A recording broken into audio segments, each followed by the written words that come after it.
Alors salut les amis, ok, nous allons continuer avec l'exercice 4 du concours IABAC 2023 du cycle EAC. Voilà, l'exercice, on nous donne la fonction f de ins qui est égale à l'intégrale allant de 0 à plus infini de exponentielle moins ins 1 plus t au carré sur 1 plus t au carré dt. Et la première question, cette première question nous demande de montrer que la fonction f est définie et continue sur l'intervalle 0 à plus infini et de déterminer la limite en plus infini de f de ins. Ici, il y a toujours une technique pour le faire. Il y a 3 points qu'on vérifie. Le premier point, c'est de montrer que pour tout élément, pour tout t qui est un réel élément de 0 à plus infini, la fonction qui a ins associe f de ins t. Petit f de ins t, c'est la fonction intégrante. C'est cette fonction que j'ai posée il y a la petite f de ins t. Donc, pour tout t qui varie entre 0 à plus infini, la fonction qui a ins, faites attention, ici on a pris pour tout t comme une constante mais variable, une constante qui varie. La fonction qui a ins associe f de ins t égale à exponentielle moins ins facteur de 1 plus t au carré sur 1 plus t au carré est une fonction continue sur l'intervalle 0 à plus infini. Voilà, ça là c'est une fonction continue sur l'intervalle 0 à plus infini. Deuxième point à vérifier, c'est que nous devons dire que la fonction, c'est-à-dire pour tout réel positif ins, la fonction qui a t associe f de ins t est égale à exponentielle de moins ins, facteur de 1 plus t au carré sur 1 plus t au carré est continue par morceau sur intervalle fermé 0 à plus infini. Ça c'est la deuxième chose à dire. Ne faites pas une confusion. Ici nous avons pris le ins qui est compris entre 0 à plus infini, c'est pourquoi j'ai dit positif. Pour cette fois-ci, c'est la fonction qui a t associe ceci, qui est continue par morceau sur intervalle 0 à plus infini. Maintenant, troisième chose, ou troisième point à vérifier, c'est que pour tout ins élément de 0 à plus infini et pour tout t élément de 0 à plus infini, la valeur absolue de f de ins t, c'est-à-dire de la fonction intégrante, est majorée par une autre fonction qui dépend de t seulement. Donc nous voyons que c'est égal à la valeur absolue de tout ceci qui est égal à exponentielle de moins ins facteur de 1 plus t au carré sur 1 plus t au carré qui est plus petit que 1 sur 1 plus t au carré. Tout le monde est d'accord avec moi, qui est plus petit que 1 sur 1 plus t au carré. Voilà. Donc, ce troisième point consiste à montrer que la valeur absolue de la fonction intégrante est majorée par une fonction qui dépend de t. Et que cette fonction, vous allez voir, cette fonction, elle dit que la fonction là est positive et intégrable. C'est une obligation de signaler ça. Donc, nous voyons ici que la fonction qui a t associe 1 sur 1 plus t au carré est positive. Et son intégrale nous donne arc tangent 2. C'est-à-dire, la primitive de cette intégrale, ça fait arc tangent 2. De 0 à plus infini qui est égal à pi sur 2. Ça, tout le monde connaît la valeur de cette intégrale. Par conséquent, l'intégrale, c'est-à-dire cette fonction, est intégrable. Elle est positive et intégrable sur l'intervalle 0 à plus infini. Donc, le troisième point consiste à montrer que la valeur absolue de la fonction intégrante est majorée par une fonction qui est positive et intégrable sur l'intervalle. D'accord? Donc, la fonction qui a t associe 1 sur 1 plus t au carré est positive et intégrable sur 0 à plus infini. Alors, d'après le théorème de continuité, c'est ce théorème qu'on va utiliser. C'est un théorème très important pour pouvoir justifier qu'une fonction est continue, est définie et continue sur un intervalle. Donc, nous avons respecter ou vérifier les 3 points. La continuité de la fonction qui a ins, on associe f de ins t. La continuité par morceau de la fonction qui a t, on associe f de ins t. Et la domination de la fonction intégrante par une fonction positive et intégrale. Si ces 3 points sont vérifiés, on dit seulement que d'après le théorème de continuité, la fonction est bien définie et continue sur l'intervalle 0 à plus infini. D'accord? Et c'est fini.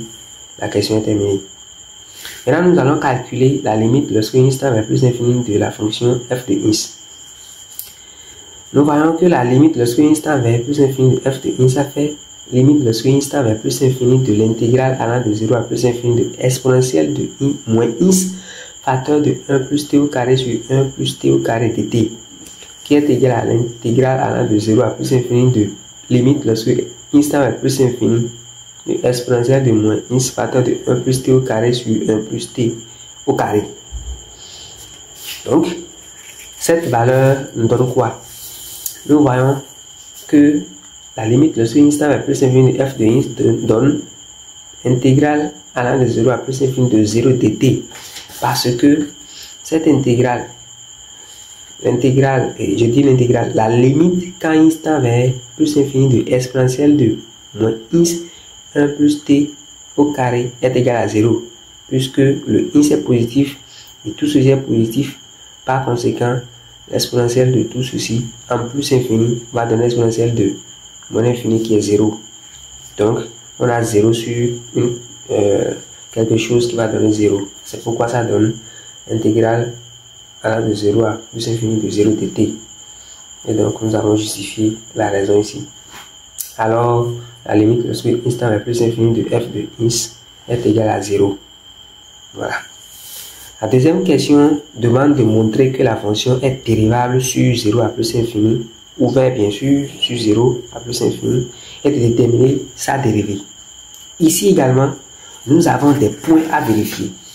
Et au total, nous avons 5 points à vérifier ici. Pour montrer qu'une fonction est dérivable, nous avons 5 points à montrer. Premier point, pour tout élément de intervalle ouvert de 0 à plus infini, la fonction qui a t associe f de ins t est continue par morceau sur 0 à plus infini. D'accord? Et est intégrable. Pourquoi? Parce que c'est une fonction positive. Elle est une fonction positive et la fonction grand F aussi est définie sur 0 à plus infini. D'accord? Deuxième point à vérifier. La fonction f admet une dérivée partielle. C'est-à-dire si on peut dériver la fonction f là, ça c'est bon, c'est un bon signe. Et nous voyons que la dérivée de f, la dérivée partielle bien sûr de f par rapport à ins, nous donne moins exponentielle de moins ins 1 plus t au carré. Donc, la fonction f est dérivée partiellement sur 0 à plus infini croix 0 à plus infini. Faites attention pour ne pas fermer sur le 0 ici. D'accord? Maintenant, le troisième point à vérifier, c'est que pour tout élément de 0 à plus infini, cette fonction qui est dérivée partielle que nous avons calculée tout à l'heure est continue. Ça doit être continu. Donc, nous voyons que la fonction qui a t associée dérivée partielle de f par rapport à ins appliquée à ins t, qui est égal à moins exponentielle de moins ins facteur de 1 plus t au carré, est continue par morceau sur 0 à plus infini. D'accord? Et le quatrième point, c'est pour tout t élément de 0 à plus infini, la fonction qui a ins associe la dérivée partielle de f par rapport à ins, qui est égal à moins exponentielle de moins ins facteur de 1 plus t au carré, est continue sur l'intervalle ouvert 0 à plus infini. D'accord? Maintenant, il y a le cinquième point qui est aussi capital. Nous allons aussi montrer que cette dérivée, la dérivée de cette fonction, la dérivée partielle de f est aussi majorée par une fonction qui dépend uniquement de t et que cette fonction est aussi positive et intégrable, comme tout à l'heure. D'accord? Donc, nous avons pris un A qui est positif dans le but d'éviter le 0. D'accord? Nous avons pris le A qui est positif qui est le ins élément de A à plus infini. D'accord? Et pour tout élément de 0 à plus infini. Ici, même si le t prenait 0, ça ne va pas gêner. C'est pourquoi on ferme sur le 0. Mais par contre, pour le ins, il faut faire attention. Voilà. Donc, on va encore majorer la valeur absolue de la dérivée partielle de ins, ce qui est égal à exponentielle de moins ins facteur de 1 plus t au carré, qui est plus petit que exponentielle de moins a facteur de 1 plus t au carré. Voilà. Parce que toutes les valeurs de cet intervalle, la plus petite valeur, c'est a. D'accord. Donc, si nous prenons a à ce niveau, ça va nous permettre d'avoir une plus grande valeur. C'est pourquoi tout ceci, lorsque le ins parcourt tout ceci, la plus petite valeur ou la valeur qui va nous permettre d'avoir une majoration, c'est le a. C'est pourquoi c'est plus petit. Ceci est plus petit que l'exponentielle de moins a facteur de 1 plus t au carré. Et nous voyons donc que cette fonction est positive, bien sûr, et intégrable sur 0 à plus infini. D'accord? Cette fonction est positive et intégrable sur 0 à plus infini. Alors, d'après le théorème de dérivation, on conclut que f est dérivable sur 0, sur a à plus infini. Faites attention d'abord, ici c'est a. On est en train de travailler sur a d'abord, sur a à plus infini. Et comme c'est vrai pour tout a qui est positif, on en déduit que f est dérivable sur, puisque c'est vrai pour tout a, on en déduit que f est dérivable sur, maintenant, ouvert 0 à plus infini. D'accord? Donc, je vais résumer rapidement ce qui a lieu à faire ici.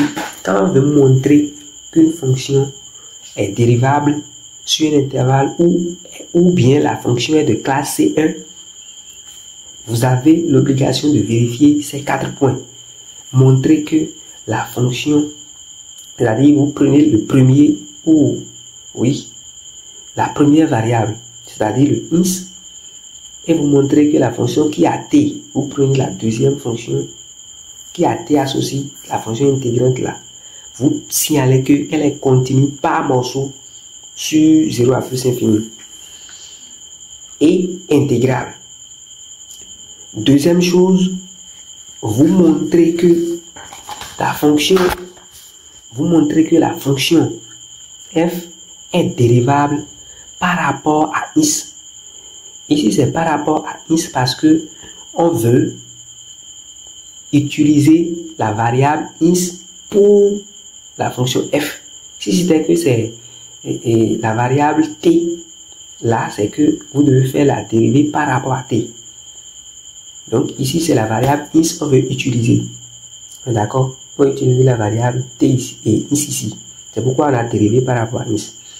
Donc, deuxième chose, c'est de montrer que c'est dérivable par rapport à ins et que vous êtes pas capable de dériver. Et nous avons vraiment dérivé ça. Maintenant, puisque vous avez dérivé cette fonction par rapport à ins, vous allez montrer que cette fonction est continue avec les deux variables.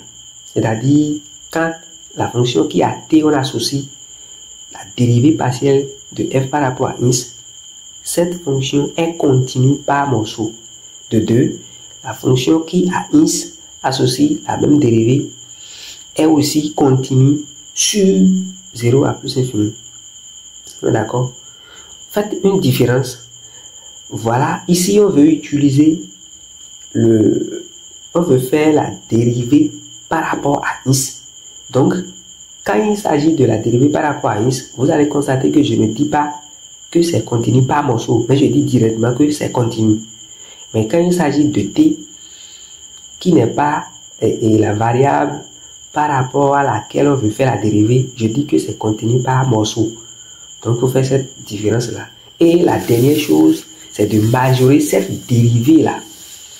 La dernière chose est de majorer cette dérivée par une fonction qui dépend de la deuxième variable seule, qui dépend de t, et de signaler encore que cette majoration, cette fonction est positive et intégrable sur l'intervalle sur lequel vous voulez faire la dérivée.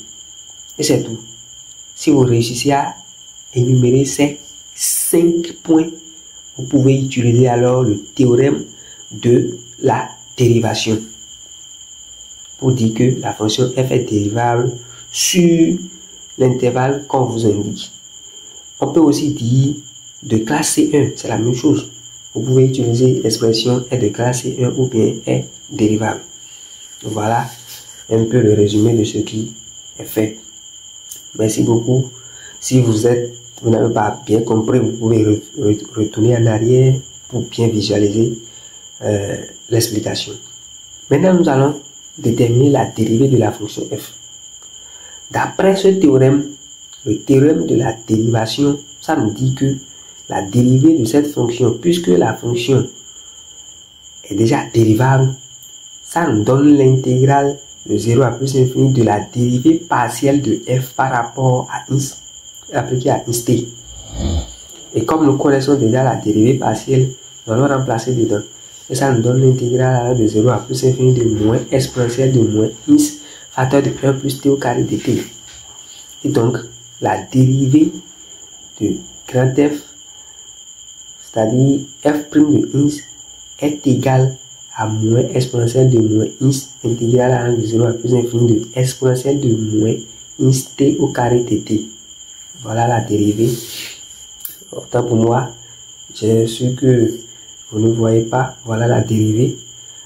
Ceci provient de cette expression. Comme la variable ici c'est t, ça veut dire que nous pouvons considérer ceci, l'exponentielle de moins x comme une constante. C'est pourquoi c'est sorti ici. Et donc voilà la dérivée de la fonction grand F de x. Dans la question 3, nous demande de montrer que l'intégrale allant de 0 à plus infini de exponentielle de moins t au carré est égale à la racine carrée de pi sur 2. Voilà.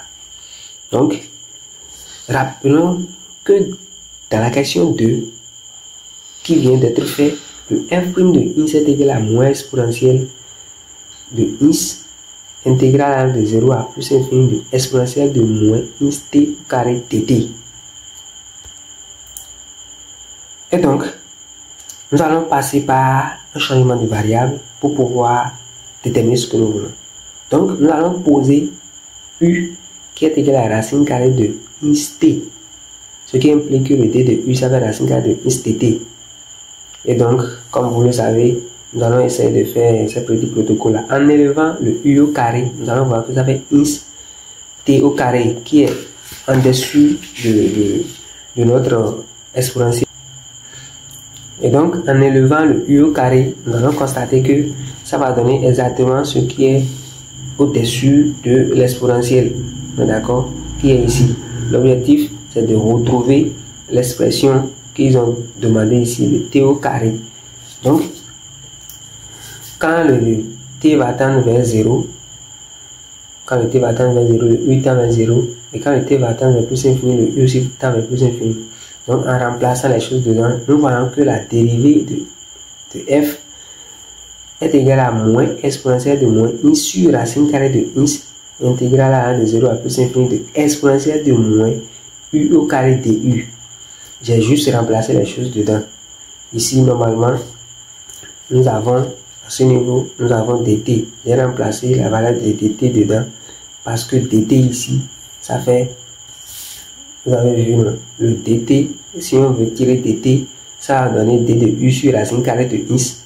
C'est pourquoi la racine carrée qui devrait rester en bas de d de u, j'ai fait sortir ça parce que c'est une constante par rapport à u. D'accord? Donc c'est pourquoi il y a sur racine carrée de x ici. Et donc, notre moins x exponentielle de t au carré, nous avons déjà dit tout à l'heure que ça fait donc exponentielle u au carré. Donc, on a remplacé juste par u au carré l'expression. Donc, c'est tout.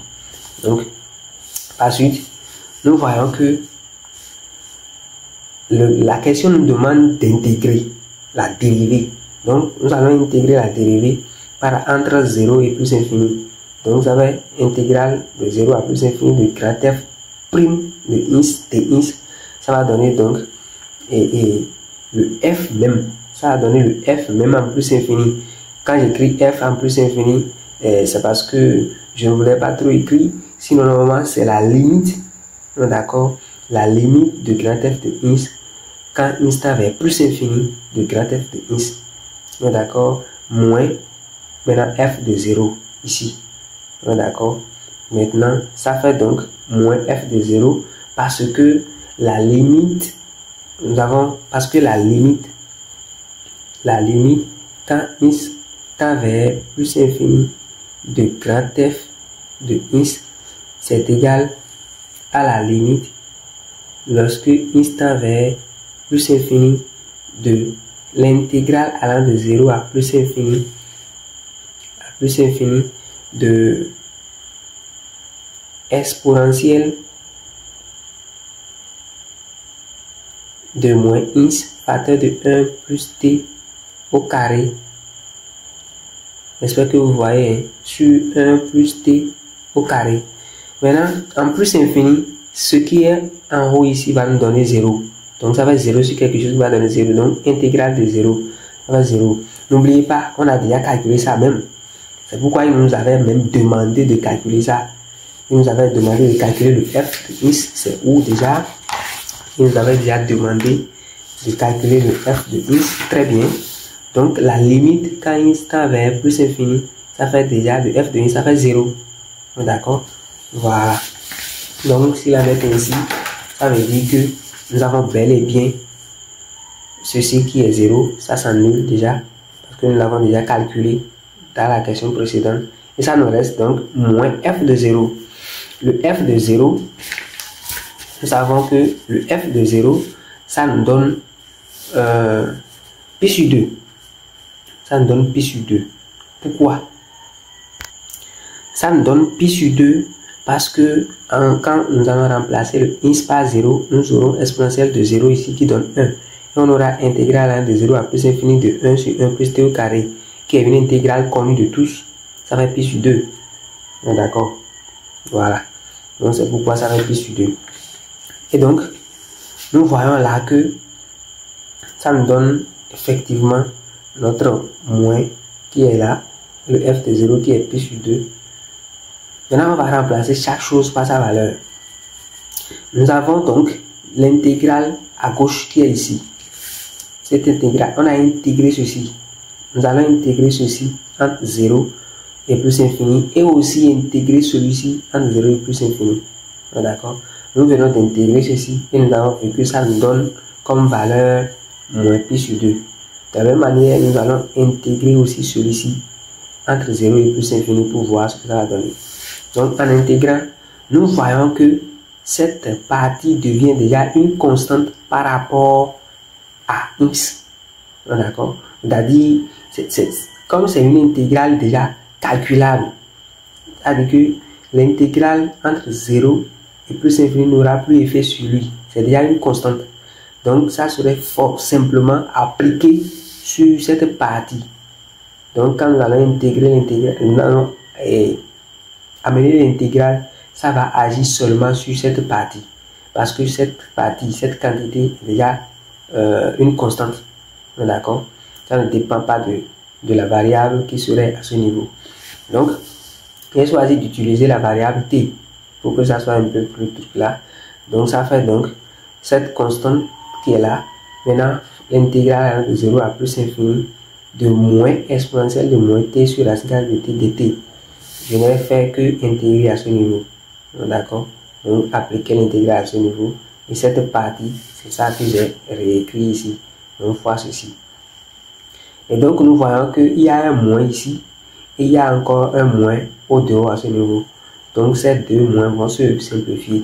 N'oubliez pas, c'est une multiplication qui est entre les deux choses. Voilà. Donc, ça donne donc cette expression sans le moins. Donc, j'ai réécrit encore l'expression en simplifiant les moins. Maintenant, en posant U est égal à la racine carrée de t, on a le du qui est égal à 1 sur 2 racine carrée de t dt, et donc l'intégrale allant de 0 à plus infini de exponentielle de moins t sur racine carrée de t dt est égale à 2 fois l'intégrale allant de 0 à plus infini de exponentielle de moins u au carré du. Voilà. Donc, juste en remplaçant les choses dedans, vous allez voir ça. Hein? C'est en remplaçant les choses dedans, en remplaçant le dt qui est ici. Quand on va tirer le dt, nous allons voir que ça fait du sur 2 racine carrée de t. D'accord?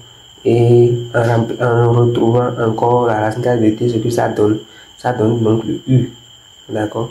Donc, quand vous faites bien le calcul, vous allez trouver, en remplaçant bien les choses dedans, vous allez trouver exactement que ça donne 2 fois l'intégrale de 0 à plus infini de exponentielle de moins u au carré de u. D'accord? Vous pouvez mettre la vidéo sur pause et remplacer les choses dedans. Il y a déjà tout calculé. Il y a le dt qui est là, vous allez tirer le dt et remplacer dedans. Il y a la racine carrée de u qui est là, vous allez remplacer aussi la racine carrée de u à l'intérieur. Et donc, quand vous élevez ça au carré, ça veut dire que vous avez u au carré qui va vous donner t. Donc, en remplaçant tout dedans, vous allez retrouver cette expression exactement. Et donc, nous pouvons conclure que cette valeur pi sur 2 qui est tout ça là, revient à pi sur 2 égale à 2 fois. Nous sommes en train de voir que cette quantité qui est intégrale allant de 0 à plus infini de exponentielle de moins t sur racine carrée de t dt est égale à 2 fois cette quantité qui est déjà ici. Donc ça fait 2 fois la quantité. Il y a déjà une quantité ici multipliée par lui-même. Donc ça fait donc carré. Et cela équivaut à dire que si nous tirons cette quantité, ça va nous donner pi sur 4. D'accord? Voilà que c'est au carré. Donc l'intégrale de 0 à plus infini de exponentielle de moins u au carré du devient maintenant racine carrée de pi sur racine carrée de 4. Alors racine carrée de 4 ça fait 2. D'où l'expression intégrale de 0 à plus infini de exponentielle moins u au carré du est égale à la racine carrée de pi sur 2. Voilà. Nous sommes ainsi à la fin de l'exercice 4 du concours EABAC 2023. Et si vous avez trouvé bon cette vidéo, si vous avez trouvé que ça vous a aidé, je vous prie de liker, de partager la vidéo surtout, et abonnez-vous aussi afin de m'encourager. Encouragez-moi à produire beaucoup d'autres contenus pour que la joie soit pour tout le monde. Merci beaucoup, que Dieu vous bénisse. Ciao, on se tient pour d'autres vidéos.